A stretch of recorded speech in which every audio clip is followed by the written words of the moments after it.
Ladies and gentlemen, here we go with a new series for the channel called Toon Time, or Cartoon Recap, or whatever I call it down there. In these type of videos, we'll talk about a cartoon that was popular in the early 2000s. And just in case you're wondering what qualifies, it can be something from Cartoon Network, or Nickelodeon's, 4Kids, anything like that. And for the first time doing this, I'm going to talk about a show that gave the star power to girl protagonists. Totally Spies is one of those shows that easily stood out on Cartoon Network. Not just because they had a protagonist that's a woman, there's also 3 of them. And if you were a young man back then watching the show, this was just peak for you. The premise of Totally Spies is very complicated, but also just makes a lot of sense. Overall, these teenage girls get roped into being spies and have to stop these criminal organizations. Why? I don't really know. Maybe because the FBI doesn't feel like doing their job. So instead, these 3 girls, Sam, Clover, and Alex, are tasked to stop these criminal organizations. But you just can't go out there and stop them. That's simply not gonna fly. You see, these are teenage girls after all, and they have to be swaggy while they're doing it. So their dedicated butler, Jerry, who is also the founder of the Whoop,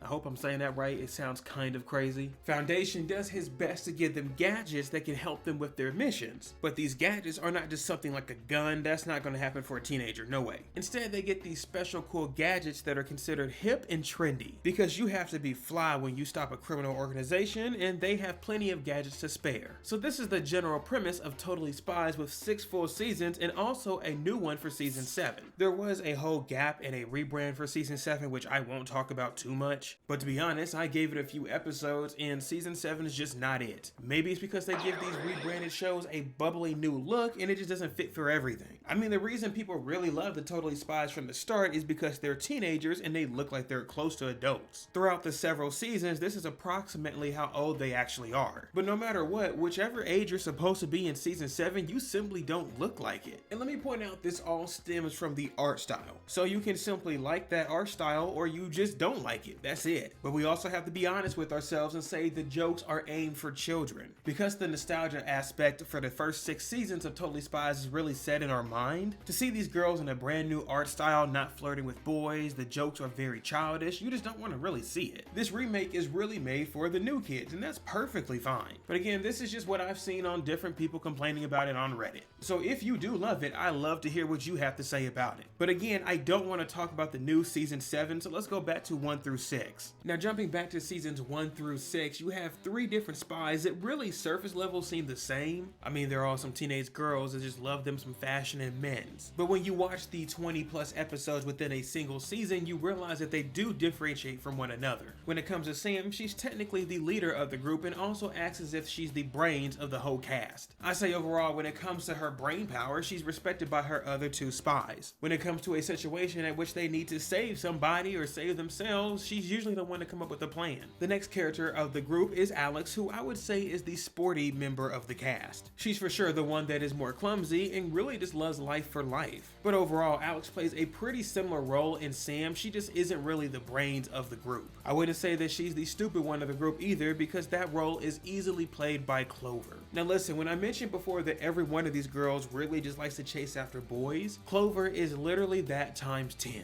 And that's where the question lies, is why is Clover so much more demanding compared to the other girls? I mean, we see Clover's mom several times throughout the series and she's almost a carbon copy of her daughter. So, Clover, tell me, how are your classes going? They're going great. I mean, pre-med is like so educational, you know? So maybe the apple just doesn't fall far from the tree. But Clover takes her flirtation ability so high at another level, it feels as if the other girls don't even do it. But overall, their personalities really mesh pretty well together. Even when you have one girl as the main focal point of an episode, it doesn't feel like it's a carbon copy. Each one of them deals with their own issues, but yet has their own likes and interests as well. And also, you gotta make time for the boys, you can't forget that. Overall, this cartoon was actually one of the better ones I've seen on Cartoon Network. Yes, it did have only female protagonists as the main focal point, and some of you just hate that. I think it is one of the better cartoons that you'll see. And because of that, they also got several different games, especially when the first 6 seasons were airing. Now again, jumping back to the most recent season of season 7, they're also getting a new game. Now this new game that's coming out, I don't really have much to talk about. I mean, it looks straight up like garbage, I'm not gonna lie to you. Now what's crazy about this is something that's going to be on PlayStation. You know, I'm talking about them big PS5s. But for a game that's coming out in the 2020s to look like this, it's just not acceptable, dude. And I really get it, you don't have a huge team behind it, so you gotta put out what you can. But I mean, how many copies do they think that they're gonna sell off of this one? I went back and decided to look at some of the other games that Totally Spies had in their earlier seasons. And honestly, even though the older games are still not a seller, I would still prefer these over the newer game coming out. I mean, look at this peak gameplay right here. Oh my gosh. Seriously, no matter which one you want to pick, the gameplay is going to be drastically different. And I'm talking about the gameplay even within the same game. But you know what? If you anchor down and just play it, you could probably finish the game in a couple of hours. And plus, the charm of the series itself is still here. I mean, here goes Clover again, flaunting over a boy that she doesn't know. I mean, they kind of getting jiggy with it too. Look at them go. Another factor of Totally Spies I have to throw out is the humor. You see, this doesn't happen a whole lot for a lot of cartoons. However, Totally Spies is one of the shows that does this. When the show's ready to crack a joke, it's either going to be a hit or it's going to be a miss. Totally Spies is not shy to having some dumb humor that really doesn't matter to the main show. I'm talking about the humor at which they're just playing off of them being teenage girls. That type of humor right there, easily novice level. But remember, this is technically a kid show, and sometimes their jokes you have to be an adult to understand what they're talking about. For example, when they have this dude here needing sunscreen from Sam. I forgot my sunscreen. For the most part, some people would think he's just asking for sunscreen and that's it. Oh, and of course he used it all up. But the true joke behind this is that someone is asking Sam for her crap. Why would you go get on a cruise or something like this and forget your sunscreen? I'm sure there's all type of shopping malls in the back you can go pick a bottle of, but they won't outright tell you that said joke. Instead, they'll use the character's facial expression to kind of pinpoint it. But an even better example is this.